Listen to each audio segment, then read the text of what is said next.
Welcome back to my channel. If you are new here, please subscribe and welcome. And to my returning subscribers, thank you for tuning in. Thank you for coming back again, and I'm glad to have you here. Today's video, so it's a Saturday and today is the 15th. Yesterday was Valentine's, and if you celebrated Valentine's, I hope you had a good one and you were showered with love and all things nice. And if you're single like me, I hope you loved yourself, and maybe next year you'll have someone's son or someone's daughter to make you happy. But just in today's video, I just decided that I wanted to sort of talk about what fibroids are. I'm going to use Bill Gates Google. I'll be using Google to sort of break it down, so don't worry when my eyes keep going, because I've got my laptop here because I'm filming on my phone. So I've got my laptop here, so then I'll just keep like going between the camera and the laptop. So basically, what are fibroids? So fibroids are an abnormal, just hold on, I think there's a better way of doing this.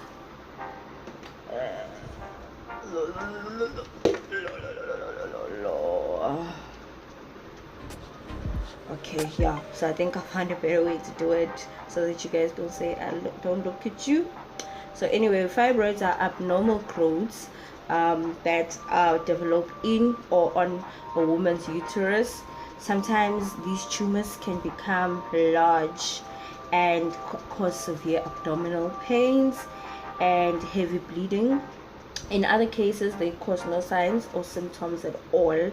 The growth are typically benign. Benign means that they're non-cancerous, and so basically people don't know what really causes fibroids. There's all these other assumptions of what may cause fibroids, but these are the following names that are given to fibroids.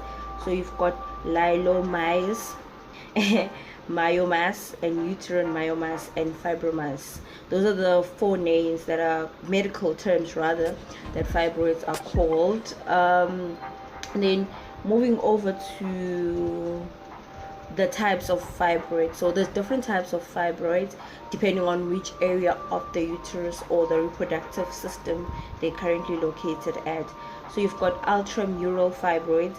Ultramural fibroids apparently are the most common type of fibroids, and they appear within the muscular wall of the uterus. Medical people will explain what is a muscular wall of the uterus, because just remember, whatever that I'm telling you is not coming as a medical opinion, but it's coming from a person who is currently suffering with fibroids and is actually trying to share the information to other people who might not know that they have fibroids, but it is what it is. So then you've got subserosal fibroids. So these fibroids are called serosa, and they may grow large enough to make your womb appear big on one side. So these are the ones that will probably have on your stomach, you'll find that there's a larger side and like a smaller side of these. And then you've got pendulated fibroids. English is hard, guys. Honestly, English is not our mother, but we are here doing the things that the English wants us to do. So pendulated fibroids. So these are the slender base that supports the tumor, and these ones develop on the stem of your uterus. Like it's like, you know, a stem of a flower. So apparently that's how they develop. And then the other one is mucosal fibroids. These ones develop in the middle layer or of the uterus. So these ones aren't as common as the other types that I've read about. So then we're going to move over to what causes fibroids. So it's like, even Google, if you Google anyway, it will the first disclaimer will always be, it is very unclear as to what causes fibroids, right? So there's certain factors that influence the formation of fibroids, right? So then one of those factors is family history. You might find that in your family, genetically, there is people that have suffered with fibroids or are suffering with fibroids. So they may develop as well, because you know how genetics are passed down and whatnot. Sorry about that. And then also hormones. So if you've got a very high estrogen and progesterone,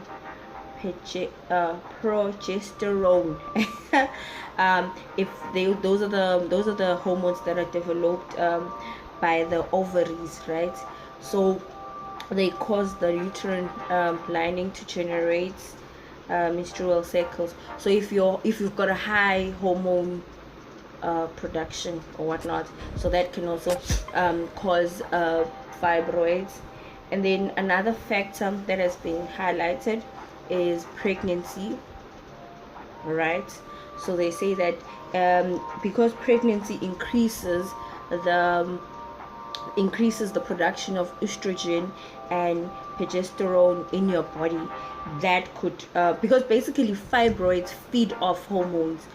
They feed off your hormone, and that's why sometimes you find that they'll say that you need to go, like when they put you on medication, they'll put like on medication that will help with balancing your hormones. So then that's why I think during pregnancy they'll develop because your hormones are like out of control, apparently. And then so some of the people, they say that also weight plays a factor in like, if you're obese, then chances are you might just develop fibroids. But I just think it's just one of those factors. But like all the people that I have come across, they're not bigger than, they're not overweight rather. So then there's a factor that we need to also look at: who are the people that are highly at risk of getting fibroids, right? So one of the things is, if you're pregnant, I've already highlighted that if you're pregnant, chances are you might develop fibroids. And then if you have a family member who's got fibroids, chances are you're going to have fibroids. And then it says here that people who are from the age of 30 upwards, but I discovered I had fibroids at 29, which was last year, which shocked my doctor as well, because she said that most of the fibroid cases came like post 30 years. But we are here, things happen.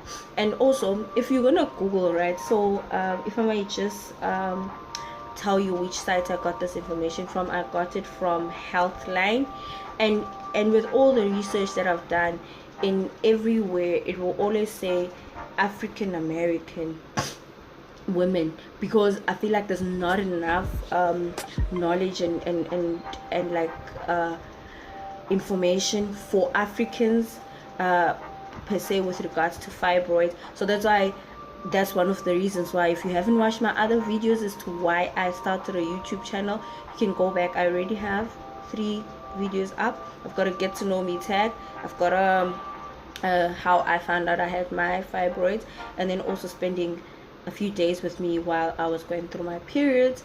So it's basically this, like with all the information that I found, I haven't seen where it says African women or black African women. It's always African American, which then shows you that there's more focus and there's more study with regards to fibroids in the States and in America. And then what are the symptoms? Maybe we can just go into what the symptoms of fibroids are.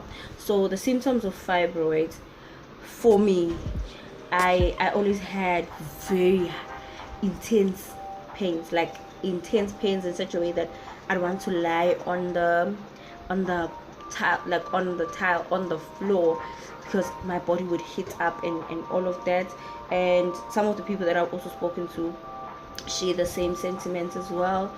But according to Google and Health Line, they say that heavy bleeding between and during your periods, and your periods include like clots. I'm sorry if this is too much information, but like, you know, when you go on your periods and then there's those clots like that come out and whatnot, because I had that.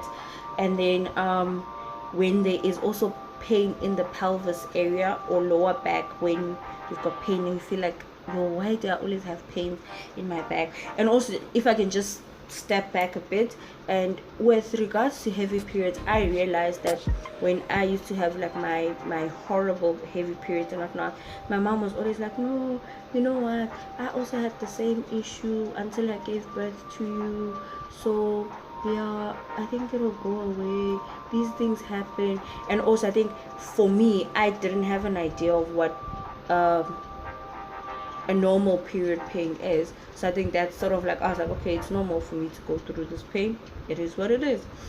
And then also the other thing is increased menstrual cramping, where like you cramp a lot, and then also you go to the bathroom a lot, like if you urinate a lot, that could be also signs of but also you can't look at that in isolation as well, it could be signs of fibroids.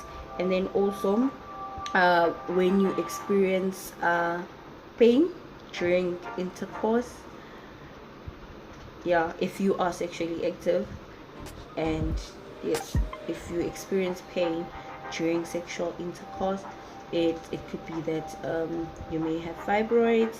And then your menstruation lasts longer than normal.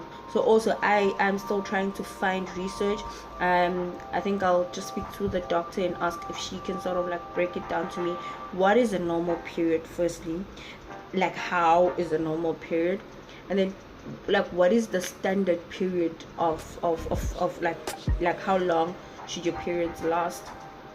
And then also you've got pressure and fullness of your lower abdominal, which I have, because like my like right now I'm not even confident to like take full length pictures because I look horrible. Like, I don't look horrible, but I don't feel comfortable because I've got like a bulge on my stomach, because that itself is all the way for me now.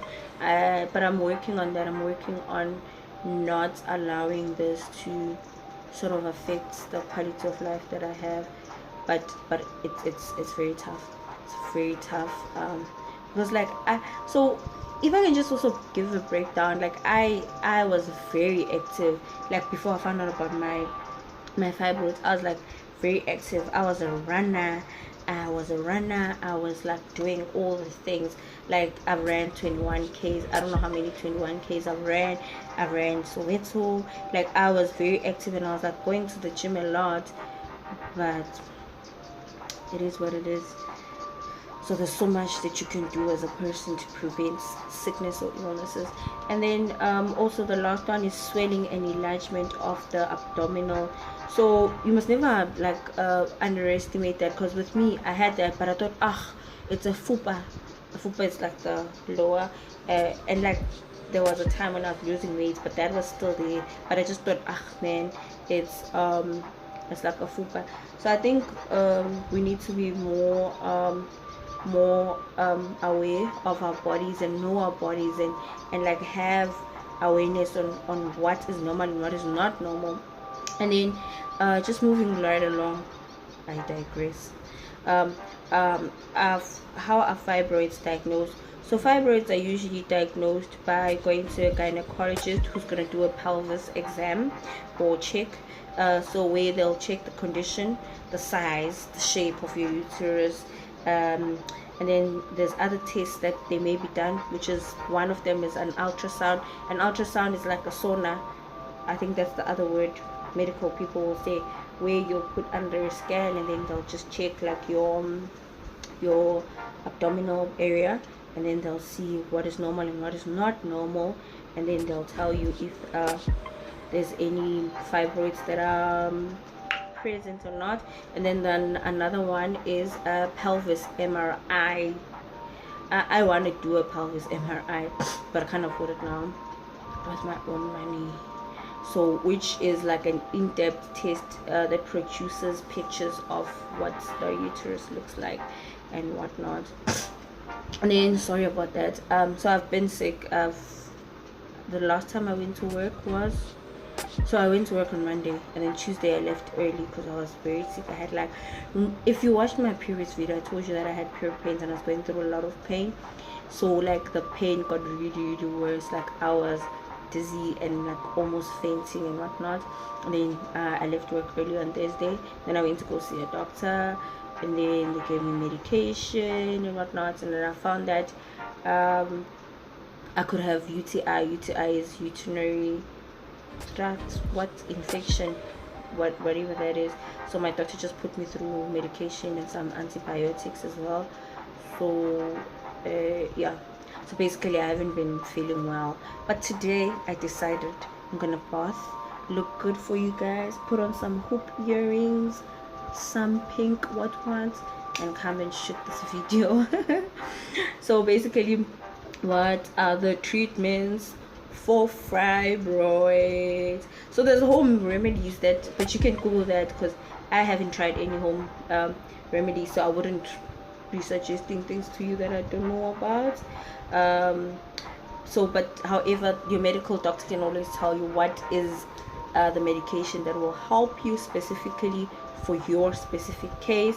And there's also like medication that can help with the reduction of your hormones, your hormone imbalance, so they can balance that.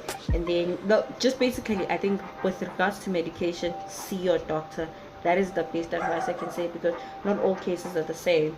So I don't want you coming in and saying, oh, Zinzi said that we could actually do this and this and that. Hey, I'm not a doctor, guys. I'm not a doctor at all. So but however, there's an UID. UID is one of the things that some doctors have actually subscribed to subscribe to my channel, prescribed to other people to help with the release of hormones, hormone progesterone, which helps. And then also over the counter and anti-inflammatory, like with me, like I've had like pain relievers such as ibuprofen, and then some people will be put under birth control to help with to help with the fibroids.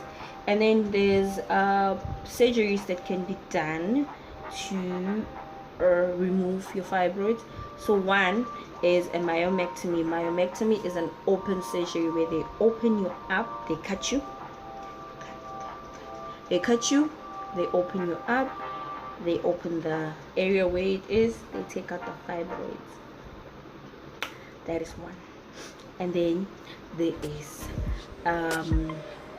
hysterectomy. They open you up. If like the severity of your fibroids is very big, then they'll take out the fibroids as well as your uterus. So that has its own impacts and whatnot.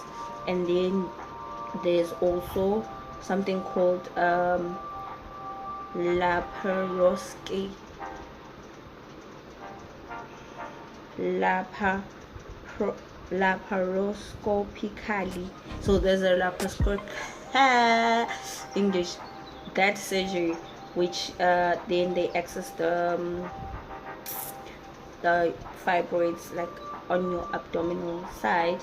And then there's also now a less invasive procedure which is called uterine fibroid embolization. Uterine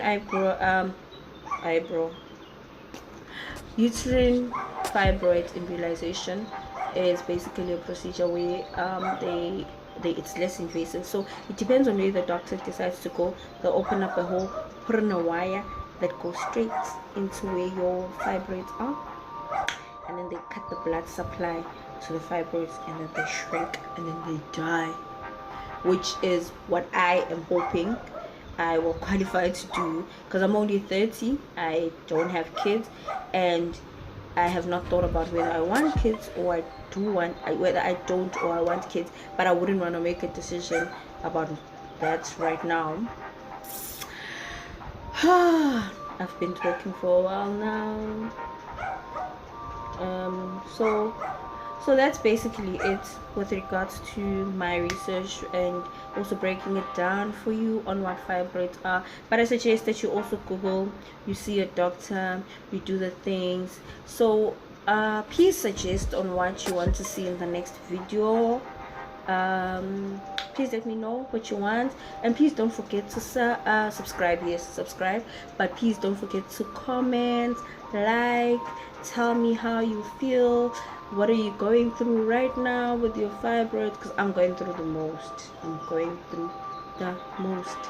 I'm in so much pain. Even now, I made sure that I don't eat before I actually I don't eat, because if I eat I need to take medication. Once I take medication I feel sleepy, and then I sleep, and I can't do what?